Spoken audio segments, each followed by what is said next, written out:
Jagadisha Hare Jaya Nishinhadev Nishinhadev Nishinhadev Jaya Nishinhadev Jaya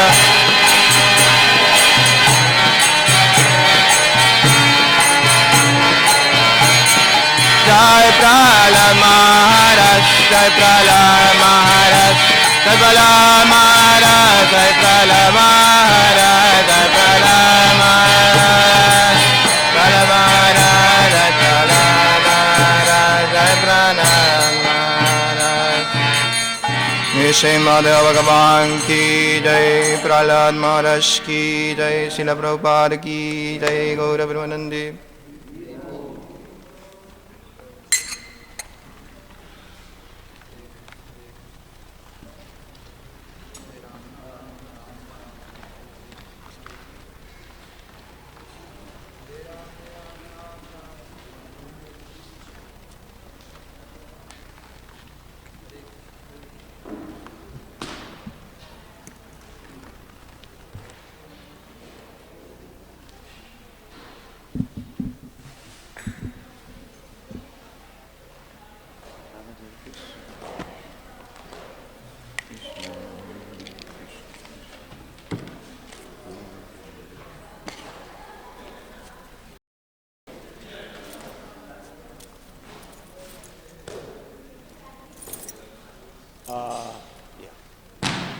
Just in case.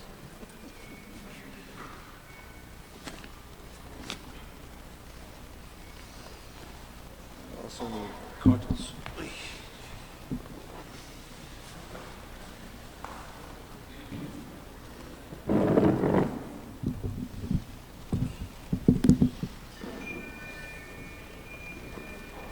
Thank you, Prabhu. Hare Krishna.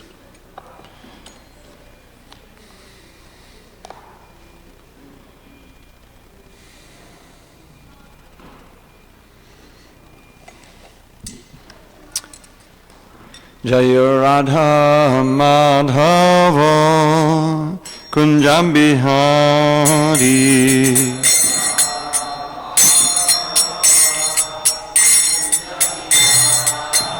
Jaya Radha Madhava Kunjam Bihari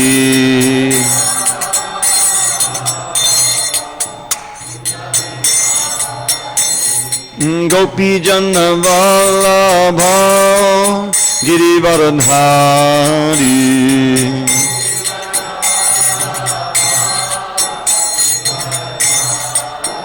Jai Gopi Jana Vallabha Girivaradhari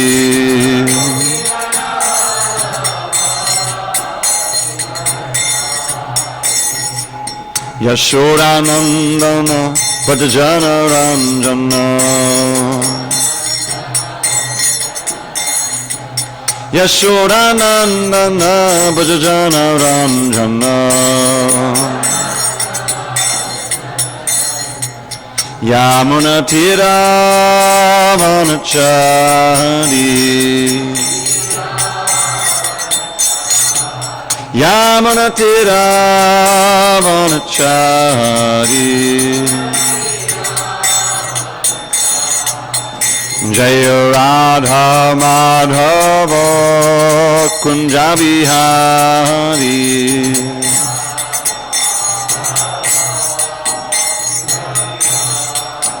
Jaya Radha Madhava Kunja Bihari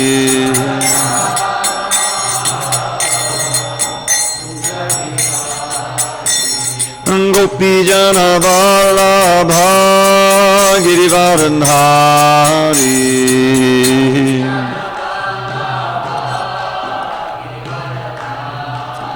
Jaya Gopi Jana Vallabha Girivaradhari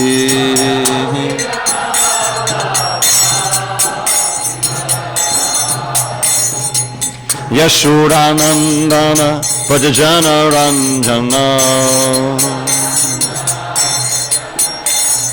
Yashodanandana Vajjana Ranjana Yamunatiravanachari Yamunatiravanachari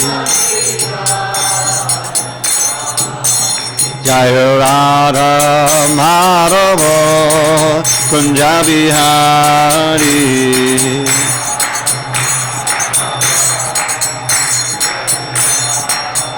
Jaya Radha Madhava Kunja Bihari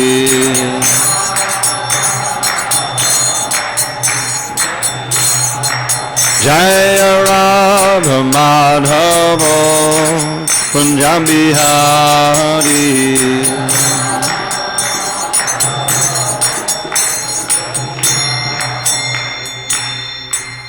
Jai Amstabad Paramahansa Buddhikacharya Ashtotar to the Sri Srimad Divine Grace Srila A.C. Bhaktivedanta Swami Prabhupada Ki Jai ISKCON BBT Founder Acharya Srila Prabhupada Ki Jai Jai Vishnupad Paramahansa Buddhikacharya Ashtotar to the Sri Srimad His Divine Grace Srila Bhakti Siddhanta Saraswati Thakur Ki Jai Ananda Koti Vaishnavanda Ki Jai Namacharya Srila Haridas Thakur Ki Jai Srimad Bhagavad Gita Ki Jai Samaveta Bhakta Vrinda Ki Jai All glories to the assembled devotees All glories to the assembled devotees All glories to the assembled devotees All glories to Sri Guru and Gauranga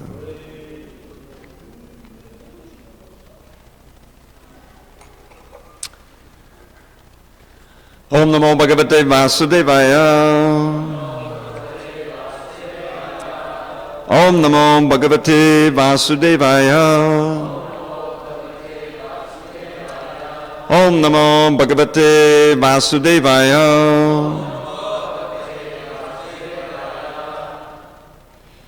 On this 23rd day of December, 2013 in Chicago, we're reading from Srimad Bhagavad Gita as it is, translation and commentary by His Divine Grace A.C. Bhaktivedanta Swami Prabhupada. And we are going to be reading tonight from chapter 8, entitled Attaining the Supreme. And we'll read 3 verses because there's some short purports. Text 4, 5, 6, and 7. Many of you know this verse. Antakale chamameva smaran mukva kalevaram yakpriyati samadbhavam yati nastyatra sangshayaha Antakale chamameva smaran mukva kalevaram yakpriyati samadbhavam yati nastyatra sangshayaha antakale chamameva smaran mukva kalevaram yakpriyati samadbhavam yati nastyatra sangshayaha. Anyone want to lead? Andakale chamameva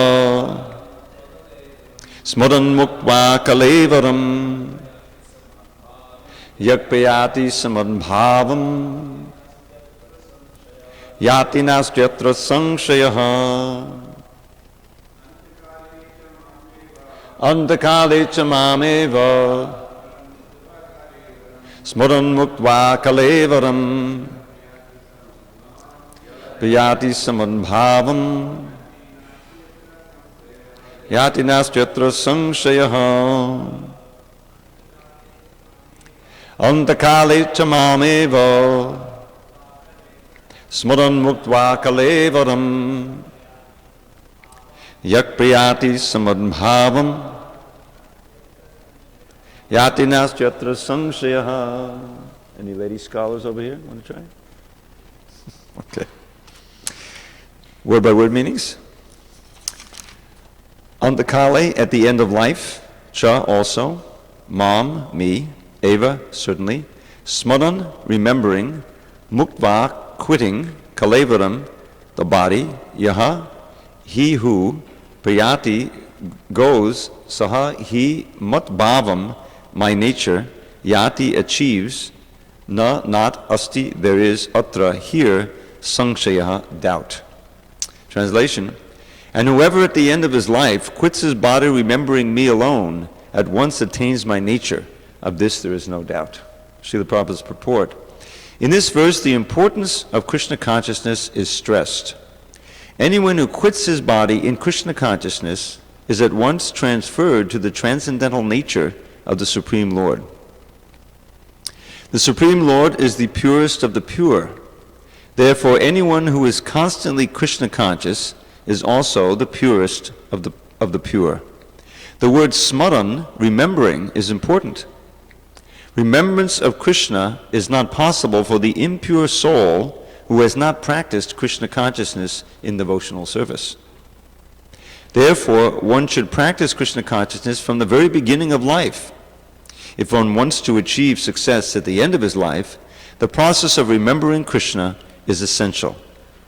Therefore, one should constantly, incessantly, chant the Mahamantra, Hare Krishna, Krishna Krishna, Hare Hare, Hare Rama, Rama Rama, Hare Hare.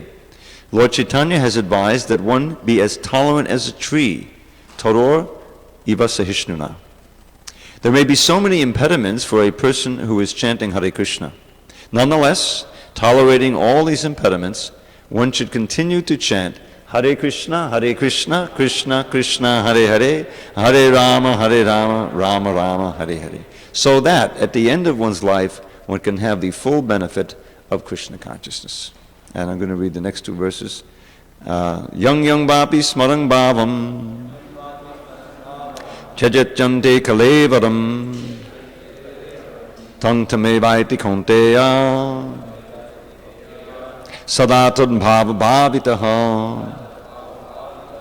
Whatever state of being one remembers when he quits his body, O son of Kunti, that state he will attain without fail. Purport. The process of changing one's nature at the critical moment of death is here explained. A person who, at the end of his life, quits his body thinking of Krishna, attains the transcendental nature of the Supreme Lord. But it is not true that a person who thinks of something other than Krishna attains the same transcendental state. This is a point we should note very carefully. How one can die in the proper state of mind? How can one die in the proper state of mind? Maharaj Bharat, although a great personality, thought of a deer at the end of his life, and so in his next life he was transferred into the body of a deer.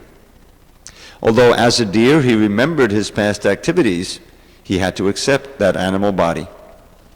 Of course, one's thoughts during the course of one's life accumulate to influence one's thoughts at the moment of death. So this life creates one's next life.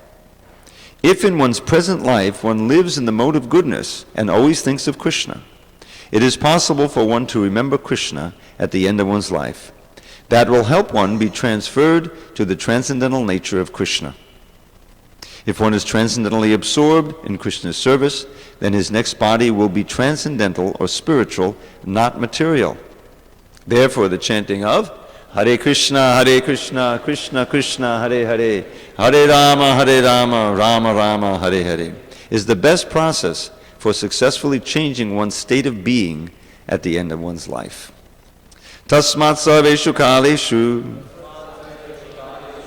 mamanusmarayudhyacha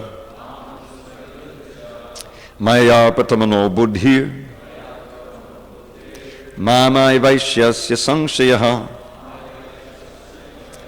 Therefore, Arjun, you should always think of me in the form of Krishna and at the same time carry out your prescribed duty of fighting. With your activities dedicated to me and your mind and intelligence fixed on me, you will attain me without doubt. Purport.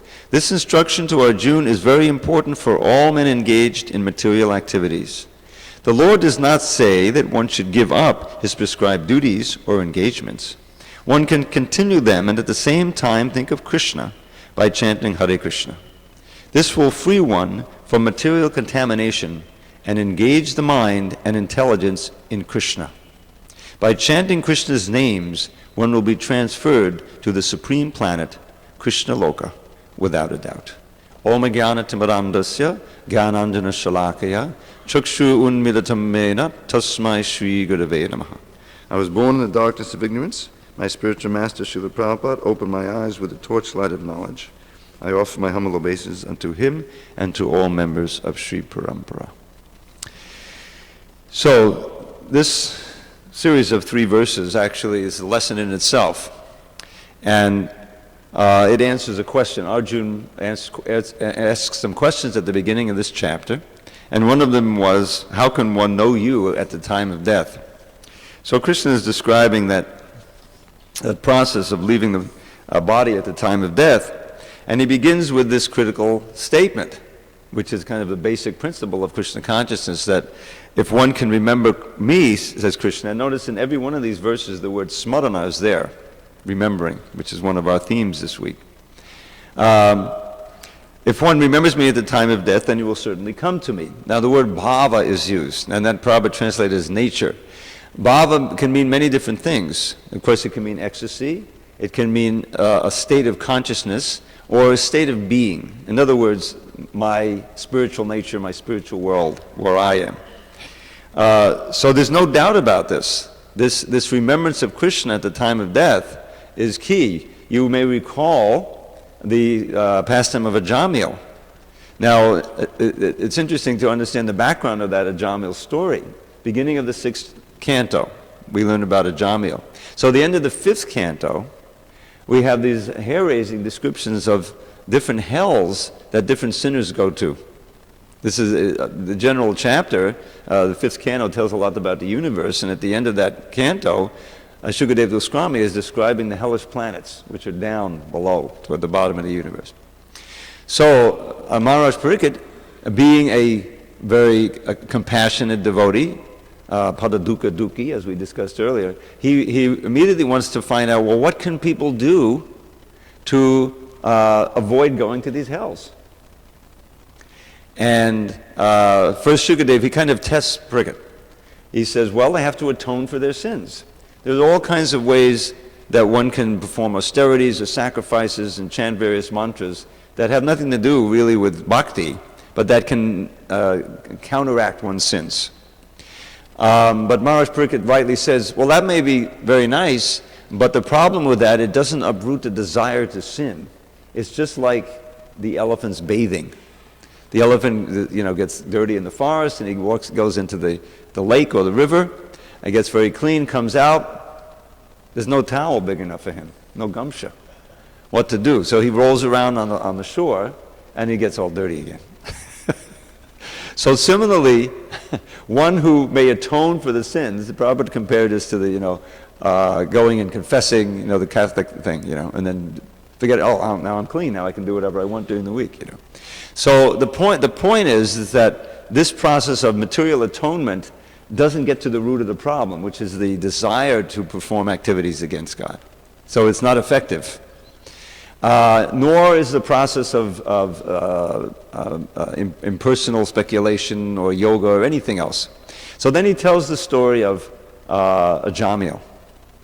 Now Ajamila, it's pertinent because Prabhupada emphasizes the chanting of the holy name here, that he was a Brahmin by birth, and he was going out, he went into the forest, and I think he was getting paraphernalia for his father's sacrifice or his guru's sacrifice, a regular affair. This is what they do. And he came upon a low-class Sudra couple in a compromised position. Let us put it that way. And so, this is something that's in the atmosphere today. But in those days, this was rare. So, his senses were attracted, and he tried to control his mind, but he couldn't. So then he couldn't get this image out of his mind, and eventually he married this prostitute who he had seen, and he completely lost his Brahminical culture for his whole life, practically. He was a young man, so it's like, and so he fathers various children by this prostitute, and he engages in various illegal means to support and so forth. Basically, led a sinful life. He left, the Brahminical culture far behind. But he had the presence of mind to name his sons, especially the last one, after names of God.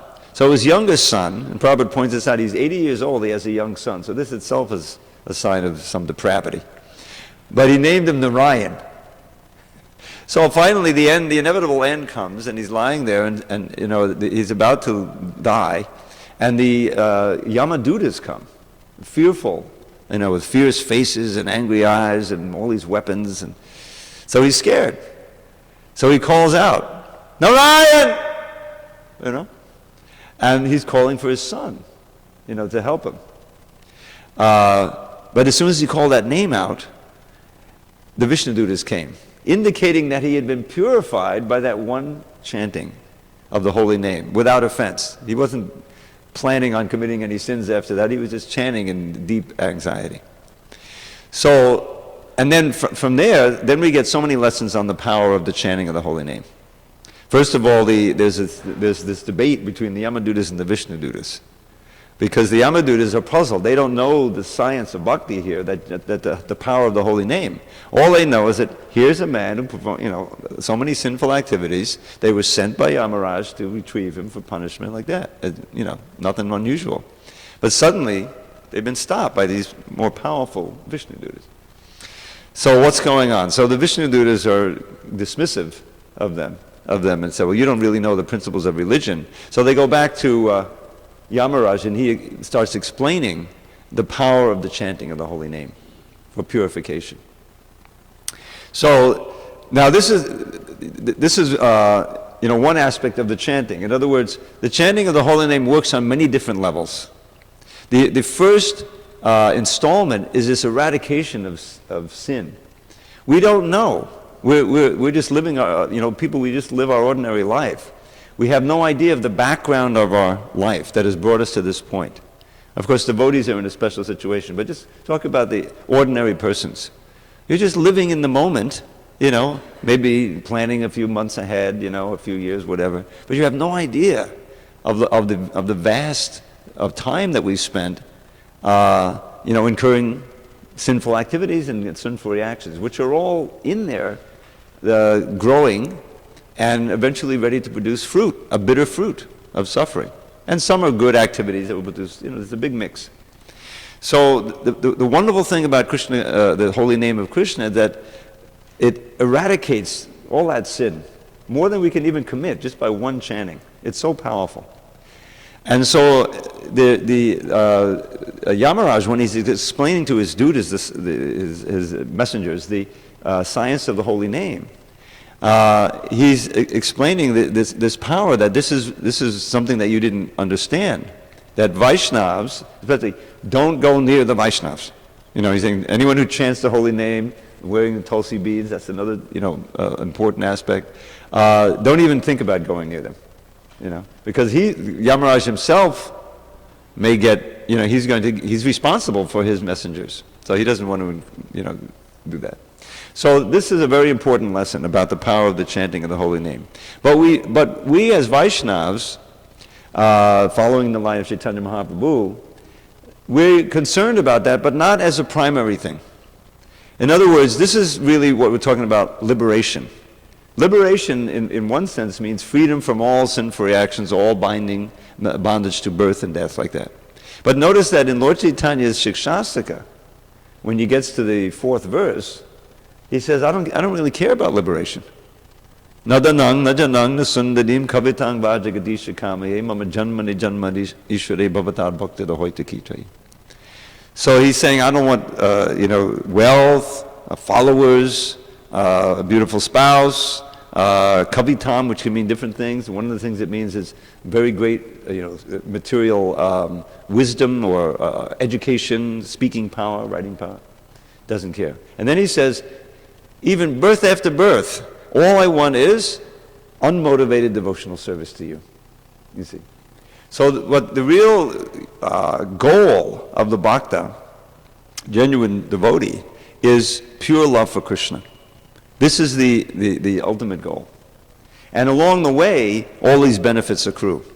Freedom from sin, peacefulness, joyfulness, tolerance, so many other characteristics come naturally to a sincere devotee. So I wanted to but this basic principle is very important. And hearing, chanting the holy name, and thereby getting constant remembrance of Krishna. So that at the time of death, which may come at any time, we're ready, to call out to Krishna and be relieved of this, as Prabhupada says, material tabernacle. You look it up, and tabernacle is exactly the right word. It's described. If you look it up, it's the material body encasing the soul. Read it. Look it up in the dictionary.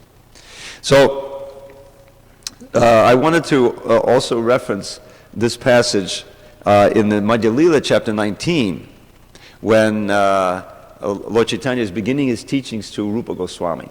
Very important teachings in the Chaitanya Charitamrita. And he begins with this famous verse. Some of you know it, I'll chant, you can chant. Brahmanda Brahmate Kon Bhagyavan Jeev Guru Krishna Basare Pai Bhakti Lata Bij. So amongst all the living entities who are wandering within the different universes, Brahmanda, Brahmanda literally means Brahma's egg. Did you know that? An anda is an egg. So this universe is like an egg. It's a hollow space in the middle, half filled with water, garbage, and then there are all these coverings, beginning with earth, water, fire, and each one is very thick. So it's it's an egg with a very thick shell. So it's called Brahmanda. And we're wandering, and the fortunate soul, the Bhagyavan Jeev, gets the seed of the creeper of bhakti by the mercy of both Guru and Krishna. Both together are working. And Prabhupada explains, I'm not going to read these purports, they're quite lengthy, but he explains, what does that seed consist of? It consists of the instructions of the spiritual master and the impartation of faith in the process of devotional service.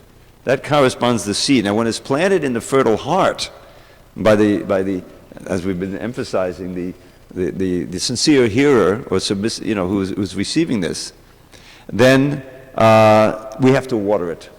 And what is that watering process? Hearing and chanting.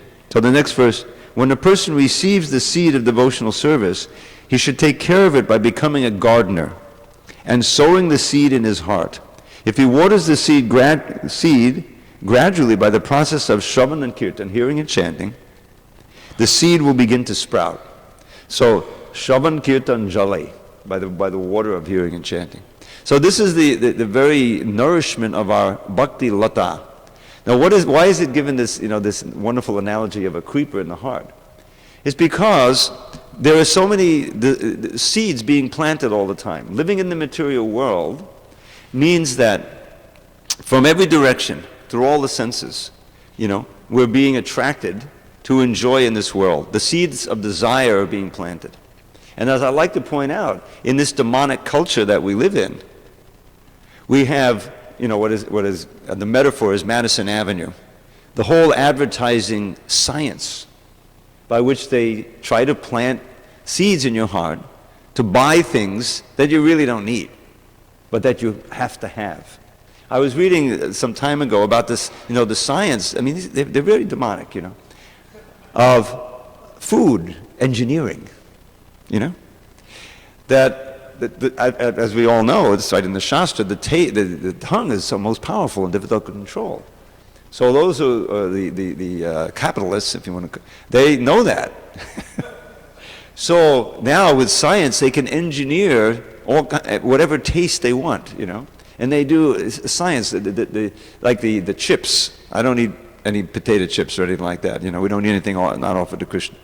But if you go in the supermarket, there's rows and rows of snack foods, right? And all of those have been engineered in such a way to taste a certain way and to have a certain feel in the mouth and the tongue and all. They have laboratories. They spend billions on that because it's a multi-billion-dollar industry. And the whole idea, do we need this stuff to live? No. The devotees go through if you go to the supermarket, you go through and you go to the vegetable, and you buy some vegetables. That's all the way in the back on the side, but what they really want to sell you is this high profit stuff, right? That's just one example. It's coming from all directions. So at every moment, the helpless living entity who does not have this science or practice of devotional service is being bombarded with all kinds of inducements to enjoy and buy and let the senses get out of control. It really is victimized in this way. So these are seeds of desire, and they're in there now, just living in this world. And it's not just from this birth, previous birth. Powerful desires like sex desire. It doesn't even manifest to until a certain age. Well, where is that coming from?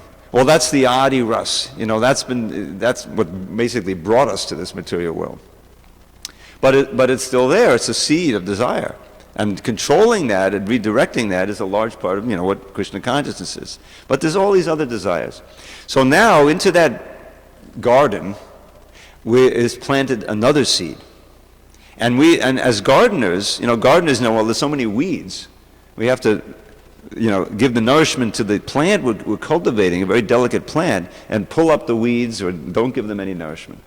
So this is a very metaphorical but very graphic way of describing how we're trying to cultivate this creeper of desire for Krishna bhakti, for service to Krishna, which is rather than the desires for all these other things.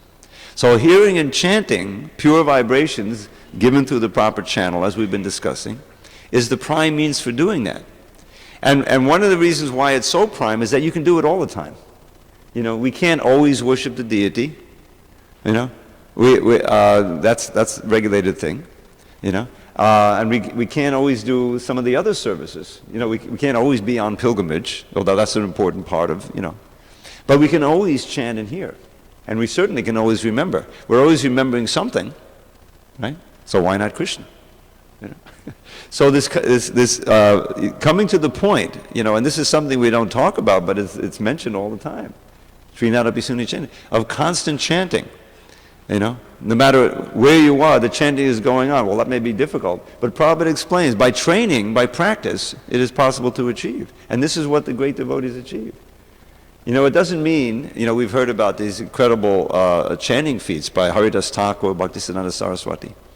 So do you think that after those, 192 rounds are done, that the chanting stopped? No, the chanting continues. 24 hours, It's still going on underneath in every way. It's there in the Bible. Pray without ceasing. Did anyone here ever read this book? I think it's a series of books called The Way of a Pilgrim. You remember that book? It was popular in the 60s and 70s. I remember reading it. I don't know if it's... But I remember that was my first exposure to this. That was even before I even heard about Krishna consciousness. I read that book. And it was fascinating, the whole idea of repeated chanting, repeated prayer, And it was all in the, Orthodox Russian tradition, but it's there in the Bible, pray without ceasing. What does that mean? I mean, we get this question, what about when I have to go about my life, ordinary life? How am I going to keep praying? So the aspirant, he goes to one priest after another, and they really can't satisfy him. And then he goes to what they call a starets, which for us would be a spiritual master, And he says, yes, that's what it means. You pray, and you give him a Jesus prayer. Lord Jesus, Son of God, have mercy upon me, a sinner. That was given there. There may be some small variation. So he says, okay, go, and every day for a week you chant that under a tree or, in a secluded place, 3 hours. So he does that. He's a serious bhakta.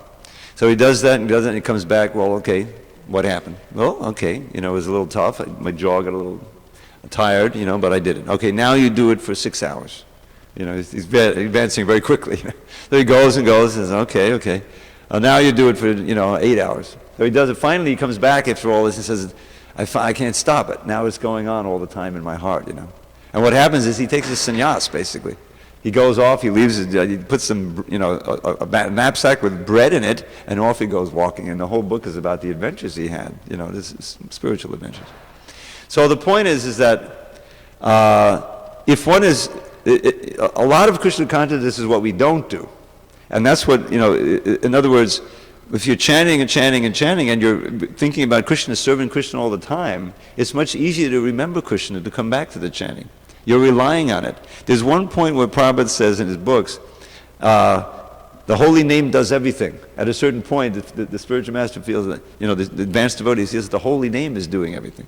In other words, you're feeling like an agent of Krishna at every moment.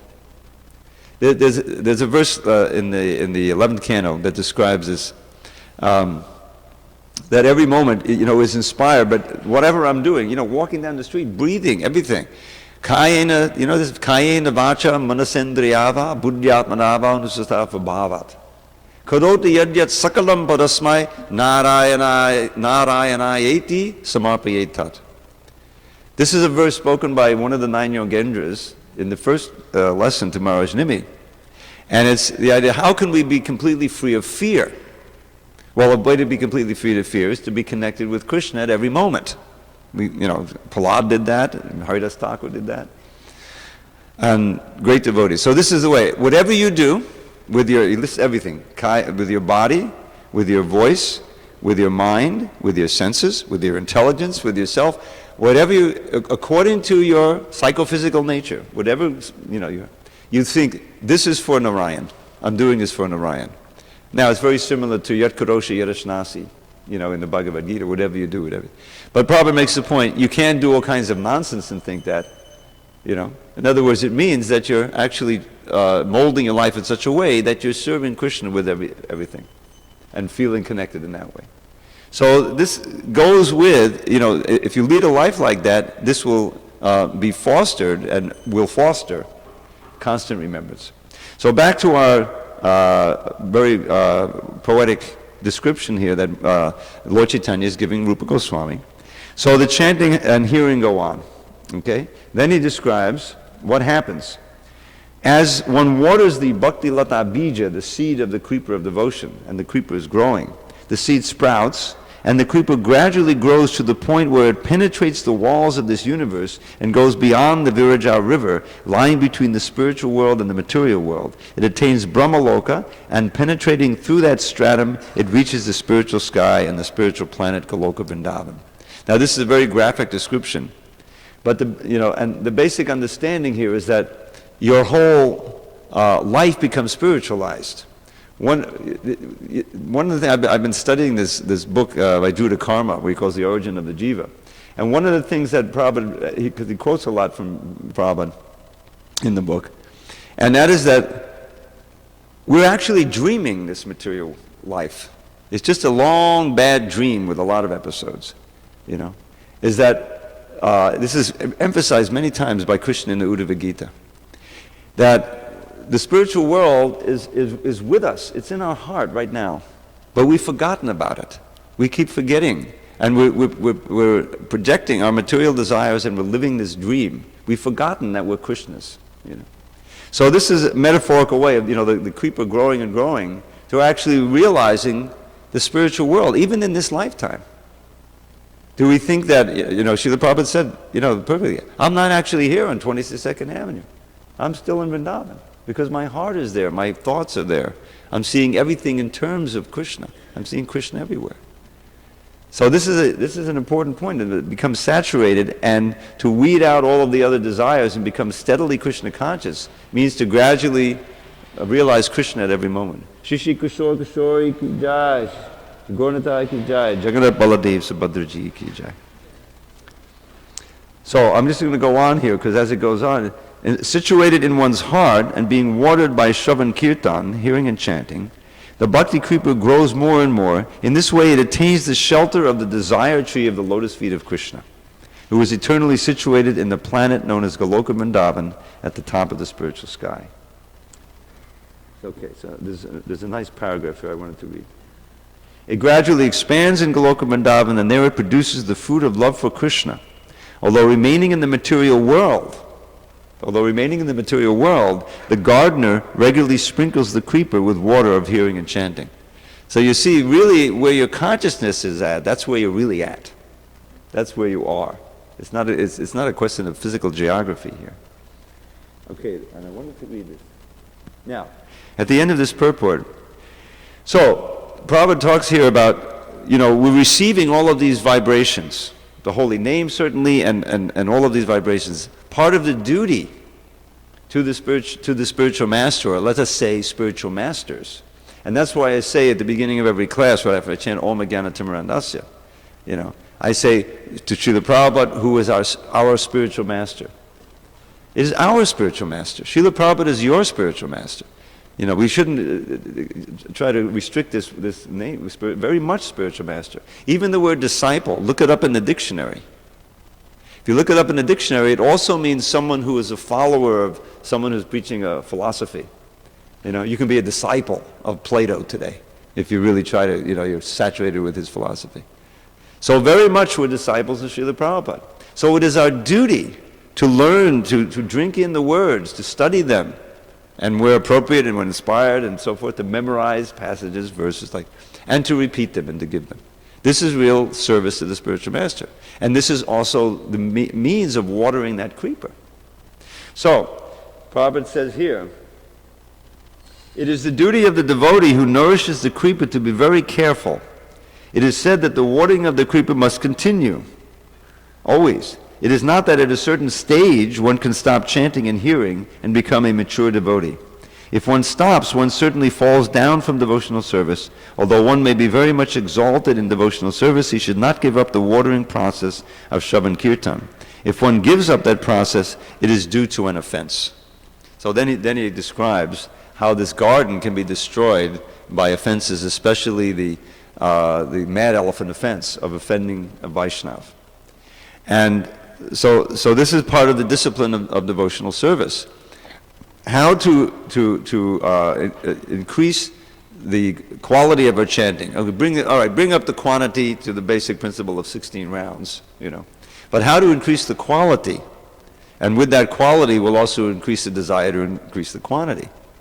And, the main means of doing that is avoiding the offenses. We chant those offenses in the morning.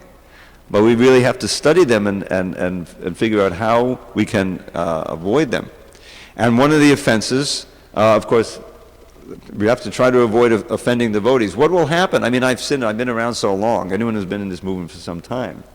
I remember that when I joined in Brooklyn in '73, it was a very, ecstatic experience. The whole temple was really very alive, So much kirtan, so many devotees.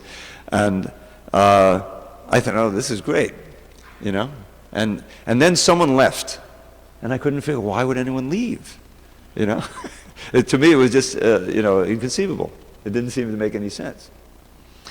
But then as time went on, I said, oh, people come and leave. And what happens is that if we're not careful, we, in our sadhana bhakti, then the material desires are still within our heart, and we are more prone to commit Vaishnava aparat. In other words, the offense of being inattentive, well, that's a difficult one. That's always happening. We have to work on that one. But if we allow that to affect us to the degree that it affects our sadhana, we don't chant well, we're more prone to offend other devotees. You see, criticism, the unwarranted criticism. And when that happens, Krishna starts withdrawing the taste for the holy name and for devotional service in general. And we should always remember our desire to be in the association of devotees, chant Hare Krishna, learn about this philosophy. That's the most precious thing we have. That desire, that interest, which Prabhupada at one point says, this is real faith. Preliminary faith is that interest or respect for devotional service for Krishna, for the association of devotees. How many people are in this city? I don't know, 10 million in the greater Chicago area? There's just a handful of us here. All those people out there are thinking about something. They're talking about something. They're doing something, but it has nothing to do with Krishna. There may be some others out there, but basically speaking, it's just a handful, a small, tiny speck. So why? Because the interest has been awakened, the faith, And, with chanting, we're getting some taste and interest. So we should preserve that. This whole passage is about increasing that more and more. The creeper of desire means that it, adhau shradata daksara sangha, it's talking about getting to the point of attraction for Krishna, real taste for the holy name and everything having to do with Krishna, you know, and then coming to the point of bhava, ecstatic, and prema. You can't get around that ladder. That ladder is what we're trying to go up, you know. That's given by Rupa Goswami. So the driving force of that is hearing and chanting, beginning with the holy name and extending out. So he describes that, the dangers of offending the devotee.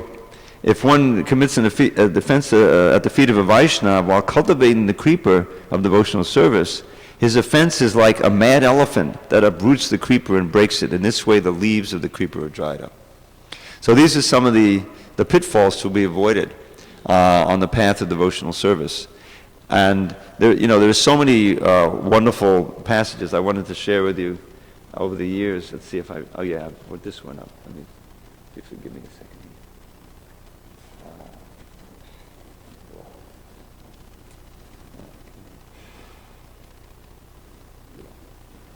So this is one passage that always stuck in my mind.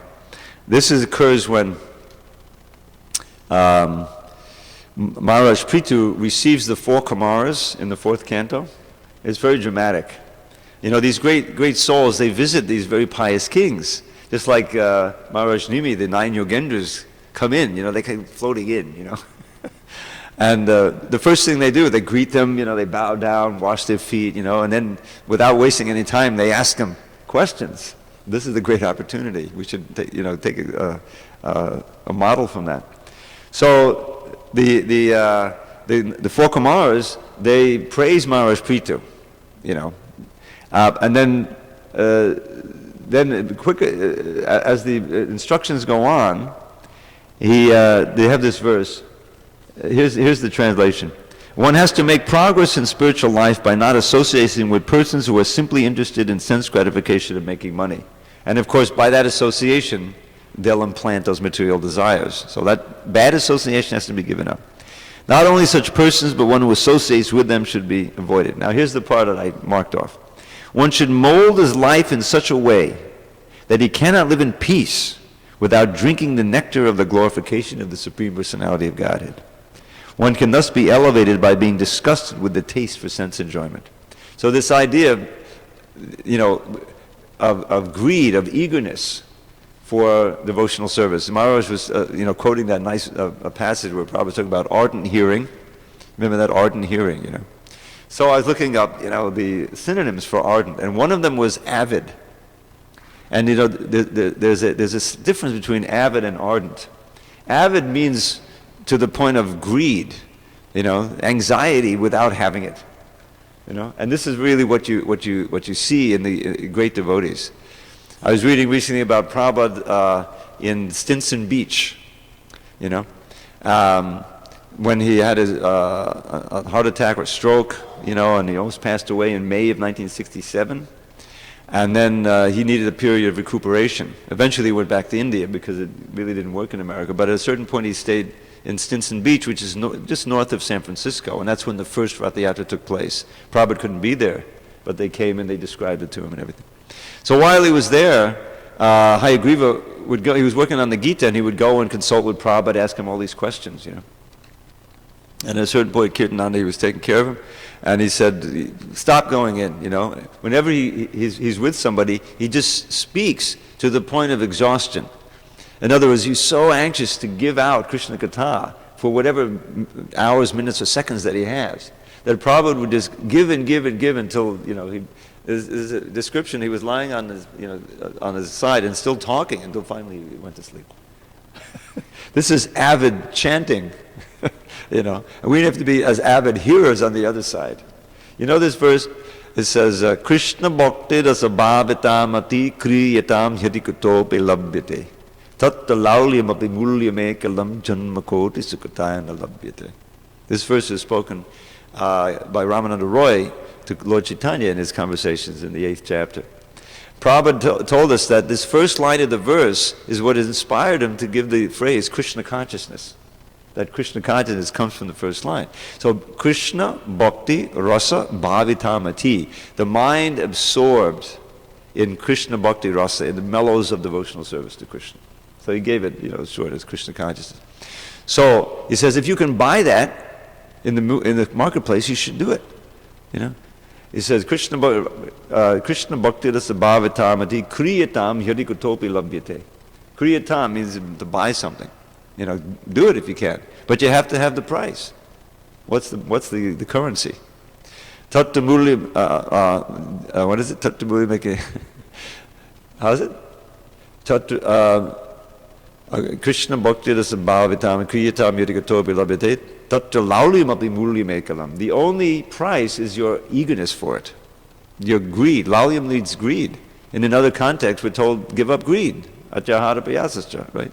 Laulyam is, material greed is, we're not of the, greed is good, but not the way they speak about it. This whole capitalist system is moving on greed, and it's destroying itself. Material greed is a tremendously damaging thing.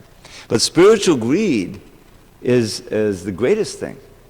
So that's a measure of our eagerness for Krishna, to hear, to serve, the strong desire, unquenchable desire. So, mold our life in such a way that we cannot live in peace without drinking the nectar of the glorification of Krishna. So that's it's something to be aspired for. And he says, you can't get it any other way. By thousands of births of pious activity, you will not get that Krishna bhakti, or you won't get that greed. Only by the authorized process of devotional service. So I'm going to read this little section here from the purport. It's about hearing and chanting and remembering. The beginning of devotional service is to hear about the glories of the Lord. That is recommended here. One must drink the nectar of the glories of the Lord, and this means that one must be always engaged in hearing and chanting the glories of the Lord. It is the prime method for advancing in spiritual life. Lord Chaitanya also recommends this in Chaitanya Charitamrita. If one wants to make advancement in spiritual life, by great fortune, he may meet a bona fide spiritual master, and from him learn about Krishna. By serving both the spiritual master and Krishna, he gets the seed of devotional service, the Bhakti Lata Bij, which we mentioned.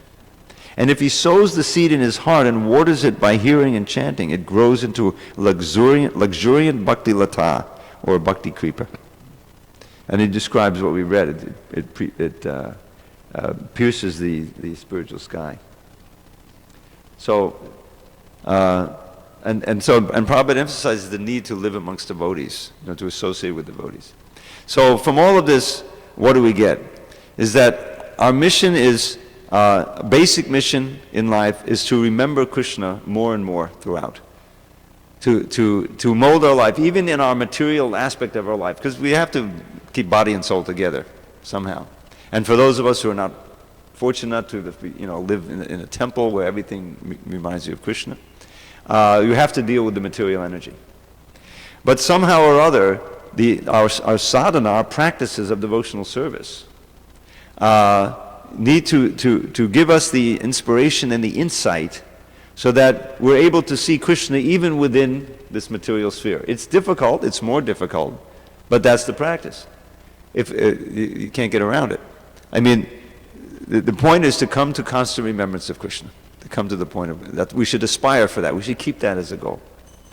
And the prime means for doing that, of course, the many different processes of sadhana bhakti are geared to that.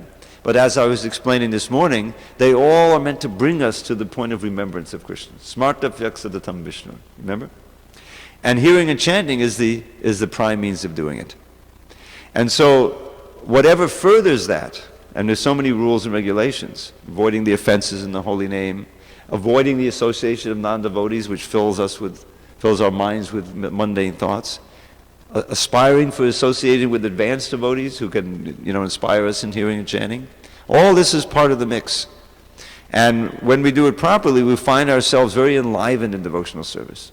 And that eager for the next, time when we can be with devotees and hear and chant and, like that. So this is the lesson. And the principles are here. These are like a scientific principle, like gravity. The character of your consciousness, of your thoughts, when you leave this body is going to determine your next body. So any intelligent human being plans for the future. Why do we want to send this child to school? Because we know they need to get education in order to lead a successful life. If you just leave them to themselves, the children will play all day, all the time. 5, 6, 7, 8, 10. There's plenty of ways to play. No, you have to go to school. Oh, okay. So similarly, our mind, is like a restless child. It needs to be disciplined. And at a certain point, the mind, becomes more purified and Krishnized, as Prabhupada said, and it becomes attracted to Krishna. The mind becomes a friend. I'll end with this one verse, and we can have some discussion. Oh, it's getting late. I'm sorry. Okay, maybe go a little over. But this wonderful verse from the 87th chapter, I would hazard a guess that nobody else knows this verse. Tvadanupatam kulayam vidamatma surit priyavat chadaditaton muketvi hite priya atmanicha nabadadamanta ho asadupasadayat mahano yadunushihe bamantu urubare kusharira bata. Did I give you this verse before? I don't know if I did. Maybe. So here's the meaning of the verse. So this is the personified Vedas praying to Mahavishnu, waking him up, kind of. And it's a very wonderful chapter, reading Krishna book, it's very long. So he's saying, my dear Lord, this human form of life is perfectly suited for service to you. Anupatam, to follow your path. Anupatam kulayam idam atmasurit priya. And when the body, and when we use the body, and includes the mind, subtle body, in your service, then the body becomes our friend and our dearmost possession. Just like if you have some paraphernalia for service, that becomes something that's dear and important to you. So the greatest paraphernalia we have for our service is the body itself. And on your side, as the super soul, you are encouraging such a person, and you act as the best friend. So everything is going along nicely. But alas, he says, Nabadadamantaho, those who do not take their pleasure in serving you, what do? Very graphic. Asadupasanaya. They worship the impermanent. Everyone's worshiping something. They're worshiping, as the Bible says, mammon. They're putting all their energy in the material side. So what is the result? Asadupasanaya atmahano. It is virtual suicide for the soul. No, the soul can't be killed, but they call it, like in the Ishopanishad. Atmahano, and then yadunushaye, in the service of this worship of the material, they wander throughout this world. This is Lord Chaitanya says. Taking on kusharira, not this ideal human form of life, but bad bodies, kusharira, And what does it say? Yadunushaye brahmant urubaye, these bodies which cause great fear. Because without Krishna, it's a life of fear. And urubare kusharira brata, bearing these difficult, human and subhuman bodies, which simply produce fear. So this is, very graphic description of the choice that we have. Now we've chosen the side of light, and we should stay on it and increase more and more. There's such tremendous experience. We read, hear from the great acharyas about that. Just I don't know how to read the Chaitanya Charitamrita or any of these, these wonderful books about the devotees. You just get together and just the chanting and of the holy name and all of these descriptions of Krishna that you hear. The Lord Chaitanya's experience and hearing from Ramananda Roy, Swarup Damodar, And it's an ocean of ecstatic experience that's open to us. And we should hear about it, want it, and strive for it by the right means. So, sorry I went on so long. Do we have time for a little discussion? Okay. We hear about, in like Nectar of Instruction, there are 5 stages to remembrance. Yes. smaranam, dharanam, dhyana, dhruva, nusmriti, and samadhi. Right. So and we also hear that kirtan gives a qualification for smarana in a real sense. And Srila Prabhupada Maharaj is also emphasizing in his lectures on smarana that it's not like you're getting some information, you can spit it back out. Right, right. So kirtan gives a qualification for smarana, and smarana actually has these 5 stages. So when Krishna is talking about remembering him, what is he talking about? Because here, smarana is not like a passing thought of Krishna, or maybe that's the beginning, but what is he really speaking? Is he speaking about samadhi, or is he speaking about a general remembrance of him? I mean, to correlate what Krishna says in the Bhagavad Gita with those 5, I'm not sure. But clearly what it has to be, because there's so many thoughts, that we have. And like a materialist, this is all over the place. But the basic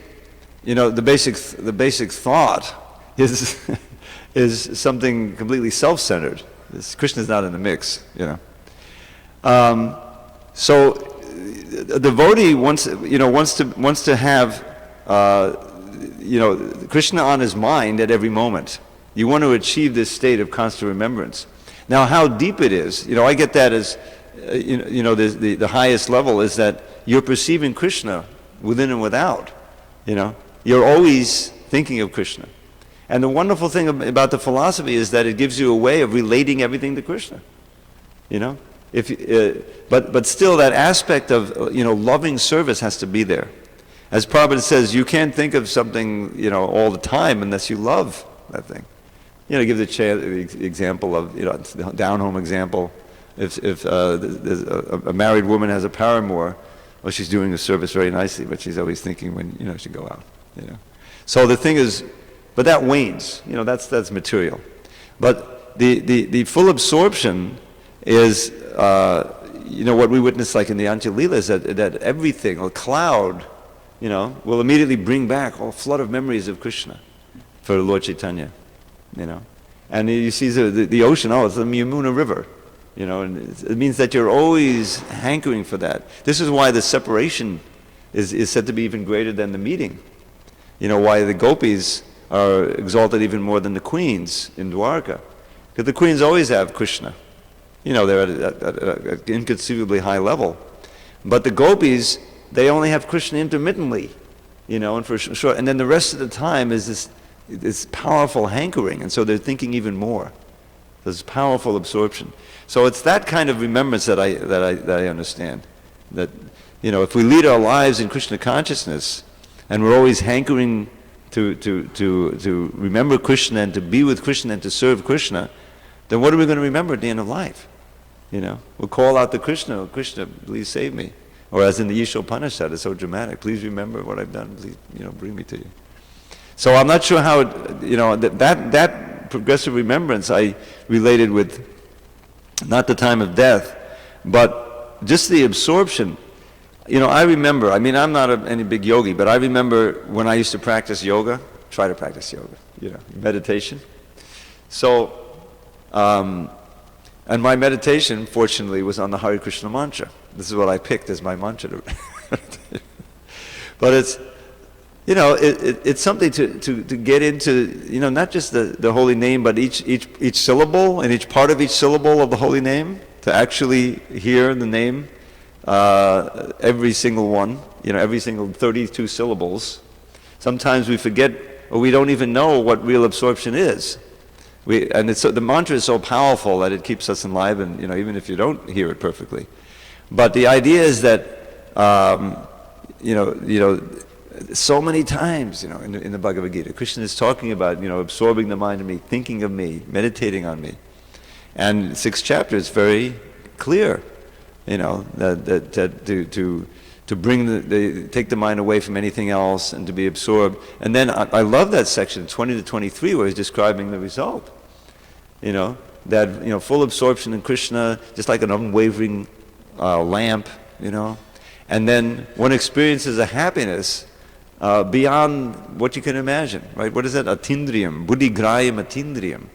Sukhamatyantikam, the highest happiness. just from being absorbed completely in thinking of Krishna, you know. And it's experienced with transcendental senses. And what's very telling to me is this mention of the buddhi, of the intelligence. We have the buddhi yoga coming in the 2nd chapter, 10th chapter. But this idea that the intelligence has to be applied. Like, you know, I love to chant these verses. I'm going to share one or two with you here, just to because there's an ocean of this. But, you know, the verses are always enlivening. They're materially very pleasing, just by the rhythm and the sound, you know. But when you think of the meaning of every word, you know, this is when it really comes alive. This is when you're getting, you know, of course I can't pretend that I've experienced them fully, but it's just very attractive to the mind. So here's one I'll give you. This has been given by Bilvamangal Thakur. It's not in the Krishna Karnamrita, you know, and it's a description of little Krishna throwing a tantrum. Okay? So it says, Nitam navanava nitam kainita pitam paya kome murari. Iti samudya yadatantam iti samudya yadatantam bhuma. Iti samudya yadatantam bhuma. Namami gopalam. I forget it. Samudya yadatantam bhuma. I'm sorry, but I have the English. Who stole my butter? Who drank my milk? And where can my flute be found? I bow to the cowherd child who shouts these words as he rolls on the ground. Now, this is very attractive. I'm sorry, I couldn't remember the Sanskrit exactly. But even, you know, the sound. Now, I wrote to Gopi Puranadana Prabhu several years ago, obviously, and asked him about this word nitam. Because we know Krishna is known as Navanita Taskar, right? The thief of fresh butter. But here the word nitam means stole, who took my butter. Nitam, navanavani, who took my fresh butter, literally what that means. So I said, how can the word nitam mean butter and also took? They didn't seem to, you know, it didn't compute, because I'm a word guy. So where does that come in? So he wrote me, oh, it makes perfect sense, because the butter is what you take from the milk, you know. So we're so, you know, butter is what you get from the supermarket. No, butter is what you take from the milk. You draw it out from the milk. So it's a perfect, you know. So nitam davanava nitam. So, and I was just, you know, we want to meditate. Oh, here's a very nice verse, you know. Now here's a prayer. It's in the Pajavali. You know, it's available. You just write to me. I'll give you the whole Pajavali. It's recorded. You can even understand the meaning. Krishna Rama Mukunda Vamana Vasudeva Jagadguru Matsya Kacha Banara Singha Varaha Raghava Pahimam Deva Danava Naradari Munindra Vandya Dayanide Devaki Sutta Dehi Metavapada Bhakta Machanchalam. That's a beautiful little lilting rhythm, you know. So obviously these are all names. Krishna, Rama, this refers to Balaram. Krishna, Rama, Mukunda, Vamana, Vasudeva, Jagadguru, Matsya, Kachapa, that's the tortoise, Narasingha, Varaha, Raghava, Pahimam, please protect me, right?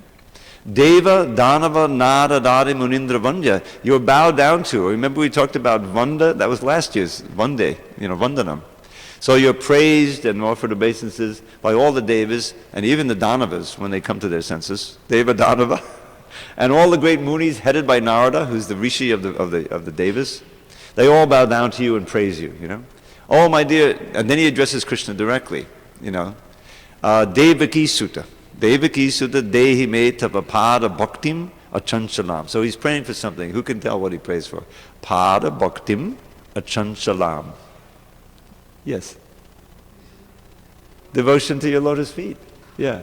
This is a beautiful prayer, you know. So this is part of the Pajavali, one verse out of so much nectar verses, you know. So we're meant to, you know, take these. This is our heritage. Prabhupada, you know, with great effort he gave us, and you could just stay within the Bhagavatam and the CC as an ocean of nectar. Why not? The 35th chapter of the 10th canto, the Yugal Gita. Perfect way of remembering Krishna. This is how the gopis do it. No, you know, Vama Bahakata Vama Kapolo Volgita Buddharapata Venam Komalango Dibit Ashita Magam Gopya Iriyati Yatra Mukunda Vyomayana Vanita Sahasiddhar Vismitasta Dubadaya Salajja Kama Margana Samarpata Chitta Kashmanam Mihutta Pasmatanivya So the gopis are at home, and they're remembering Krishna in the forest. And this is how you. So Vama Bahakutava, left shoulder on the left cheek. So that's a flute player. I was a flute player at one time. Big flute, left shoulder, left cheek. He's playing. This is what they're saying. Vama Volgita Brur. He's moving his eyebrows very attractively.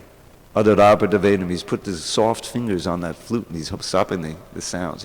So they're remembering this. They're at home. He's in the forest. And then what happens is, Vyomayana, in the heavens, the goddesses and the gods, the devas and their wives, they're flying, and they hear that flute. They both come down. They say, let's go down and hear better. So they come down, and they both become attracted. Shri Kishore Kishore ki jai, Shri Gauranitai ki jai, Jagannath Baladev Subhadra ki jai. So I looked this up. Vishwanath Chakravarti has an interesting take on it. So the wise become a little embarrassed because they're also attracted to be like the gopis. They want to be with Krishna, but they're sitting next to their husbands, so they're a little bit embarrassed. But the husbands also, they're also attracted in that way. They're really embarrassed because they're sitting next to their wives. This is from Vishwanath Chakravarti. Anyway, it goes on like that, just describing Krishna. It parallels the Venu Gita, And there it is. The book is out, And so you can learn it. It's very, the wonderful thing about it is, Bhagavatam is a difficult book. There are some philosophical concepts in there and discussions that, it's hard. Prabhupada's explained them to us, but it's difficult. But when you get right down to it, the culmination, the 10th canto, it's very simple Sanskrit and ideas. To come to the point of being attracted or wanting to be attracted to hear about this wonderful cowherd boy who's going out in the forest, we know he's God, but that's not the point. The point is that we become attracted to him in his sweet Leela, Vrindavan Leela. And so that's all available. It's all open to us. That we should cultivate the desire for hearing those pastimes, about that, and by the service attitude and by hearing, chanting, that attraction will be there. We're all attracted to Krishna to some degree, even now. Grow it. That's encouraging. And the best way is through the hearing and chanting. Unlimited vibrations are there. Beautiful. Any other questions or comments? It's getting kind of late. What's next on the agenda? Prasadam at 8. Okay, go ahead.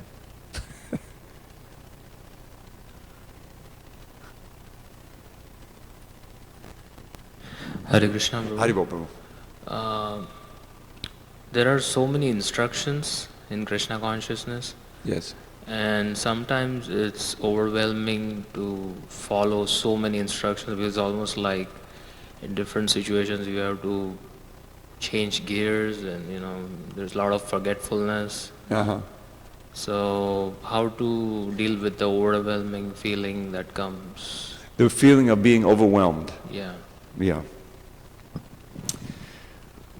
Well, I'm a little bit at disadvantage to answer that. I mean, I could try to answer it because I try to go back to my own experience, And I think one of the things that is helps to become strong is regulation. Because the overwhelming thing happens when there's always something new coming at you and you have to figure out new things to do. But I remember I was so happy to be regulated. The fact that, and after a while, as I was explaining before, getting up for Mangalartik. This was something that I had to learn. Everyone has to learn that if you join the ashram, right? If you're going to stay, you got to get up for Mangalartik. So it's a big deal, and every bhakti leader knows, okay, don't push him, give him an extra nap. He somehow dragged himself to Mangalartik, let him take a big nap, it's cool. So, but at a certain point, the mind and the body become accustomed to that. And the regulation serves as a wonderful framework for your life. It says, okay, now's the time I do this. Even on a material level, we get accustomed to certain routines, and therefore, it's always, that's not a new thing, and the mind and the senses are accustomed to it, and it gives us a certain stability in our lives. Shri Shri Kishore Kishore ki jai, Gauranitai ki jai, Jagannath Baladev Subhadra ji. So I would say that we need to become regulated in our sadhana, there's one passage in the Nectar Devotions, don't accept more than you can handle. This is one of the things that happened, with devotees who are trying to come to Krishna consciousness. 16 rounds, no problem, But then they find that, you chant, I can chant 16 rounds, Hare Krishna, Krishna. 8 hours later, you're on your 12th round, at that speed. How can these devotees do 16 rounds?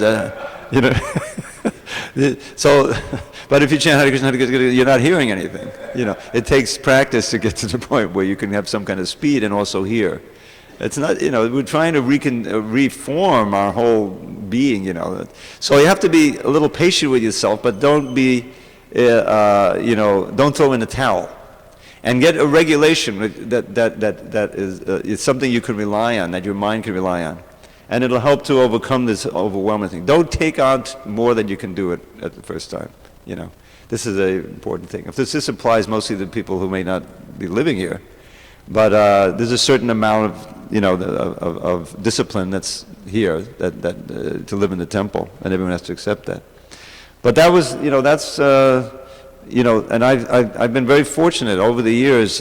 Honestly speaking, practically the whole time the morning program. It never was an option for me. It never was like, okay, I'm going to turn over and go back to sleep. It just doesn't happen, And now I literally can't sleep past 3:30. It doesn't matter. I can make it to bed at 11:30.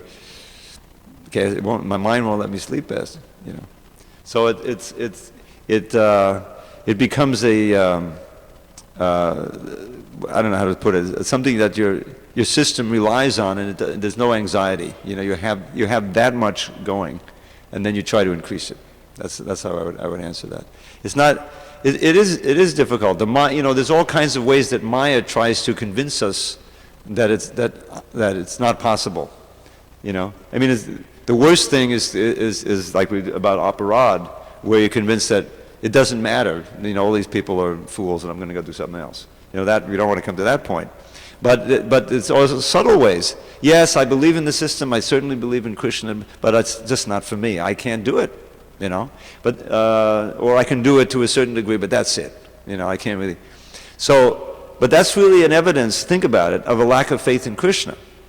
Because Krishna is all powerful, he can empower anyone to do it, And if you see over history, even recent history, people who seem to be completely disqualified were empowered to follow the programs and become advanced in devotional service. So we all come from different backgrounds to this process. Some may have more assets in previous life, and they take to it like a fish in water, And we've all had experience, either personally or know somebody, two brothers, or sisters, they come from the same family, they get the same exposure. One says, but dear brother, this is the greatest thing. Just look at this Bhagavad Gita. This is, I don't know what you're talking about. This doesn't make any sense to me. He says, come on, this is just what we've been looking for. What's the difference? The background, previous lifetime. So we should feel very fortunate that we're attracted as much as we are, and using our intelligence to increase that as much as possible. And then things that seem difficult will become easy. Things that seem, hard, we'll find out, this is not impossible. Like, for instance, memorizing a verse. Some people think, no. I'd really like, now's my chance. So I promised this morning to give you a verse. And I didn't, because things got in a different direction. So now I got a chance to do it. So I think last year we may have done this. Some of you may not. New people don't have it. So this is a verse from Queen Kunti's prayers. This is a beautiful prayer.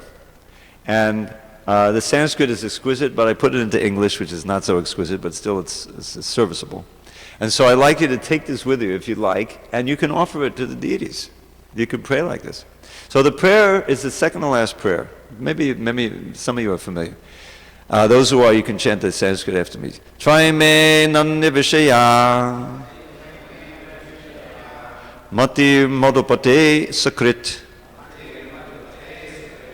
vataman bhataradha gange vaugmudanvati. So here's a little English version I came up with. Now, the name is Madhupate, which literally means the Lord of the Madhus. So that's one way of saying it, but there's an alternate way which is more generic, and that's just the word Madhava, which has the same beat. So I use Madhava. Oh Madhava, Okay, let me say it first. O Madhava, please ever fill my mind with thoughts of thee, not any other kind. As Ganges torrent flows into the sea, let all my love flow constantly to thee. Now, do you think we can learn that? We can do it. So let's see how many of us we could actually learn that English. It's not that hard. We'll go over it. People ask me, how do you memorize verses? Repetition. How do you memorize anything? How did we memorize those play scripts that we had to learn when we were in the second grade? Over and over, You repeat. So, and this is all nectar, so let's try it. So I'll say, just bear with me. O Madhava, please ever fill my mind. O Madhava, please ever fill my mind with thoughts of thee, not any other kind. With thoughts of thee, not any other kind. Okay, now it gets a little difficult. 2 lines. O Madhava, please ever fill my mind with thoughts of thee, not any other kind. O Madhava, please ever fill my mind with thoughts of thee, not any other kind. Okay, now we'll go with that. That's half of the verse. Who wants to lead? Lead the group. Who thinks they have it down? Terrence, you're a college graduate. Oh, go ahead. Please. O Madhava, please ever fill my mind with thoughts of thee, not any other kind. Anyone else want to try it? Prabhu, go ahead.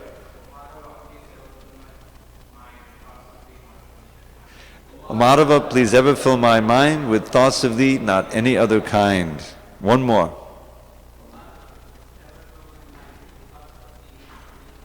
O Madhava, please ever fill my mind with thoughts of thee, not any other kind. Okay, so we're halfway home, right? Second half. That's what the other kind. O Madhava, please ever fill my mind with thoughts of thee, not any other kind. Oh, okay. Now the reason why I use Ganges torrent, because that's called Ganga Sagara, right? This is the place where the Ganges comes into the sea. It's the most powerful place of any river. All the water, you can't stop it. There's no question of building a dam there. You see what I'm saying? So in other words, she wants the love to just flow powerfully without any impediment. That's why so I call it Ganges torrent. It's a torrent. It's a big, powerful. As Ganges torrent flows into the sea, as Ganges torrent flows into the sea,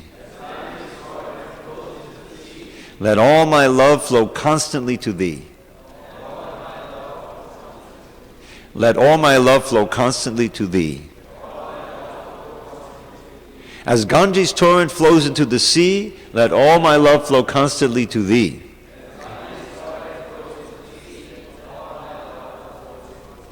One more. As Ganges torrent flows into the sea, let all my love flow constantly to thee.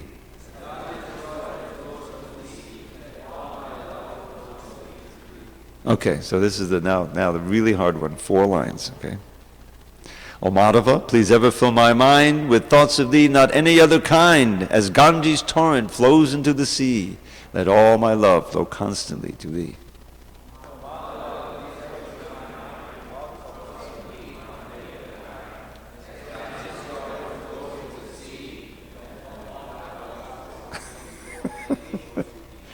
Okay, one of the ladies want to try it? 4 lines?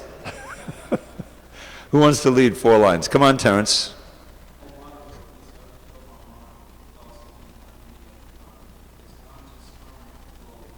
Now, into? Okay. Yeah. O Madhava, please ever fill my mind with thoughts of thee, not any other kind. As Ganges torrent flows into the sea, let all my love flow constantly to thee. Okay, so please take it with you. We'll review it tomorrow. If you sleep on it, think about it, and tomorrow you'll see it'll be solidified. Now just compare us to the sages in Naimisharanya. They remembered, Sutta Goswami, he remembered the whole 18,000 verses spoken once. It wasn't that Shukadeva was saying, okay, try me nanya vishaya, try me nanya. They're just flowing out and it was coming in. This is called the calm mind. This is called the Shuddhida. You were going to say, Prabhu? Where is it from? These are prayers of Queen Kunti. Do you want the reference? Yeah. It's in this 8th chapter, 1st canto, and I'm not sure of the number, probably around 40. I'll give you the exact reference. 42. We have 42. 1842. 1842. Okay? Beautiful purport, of course. Thank you very much. All glories to Srila Prabhupada.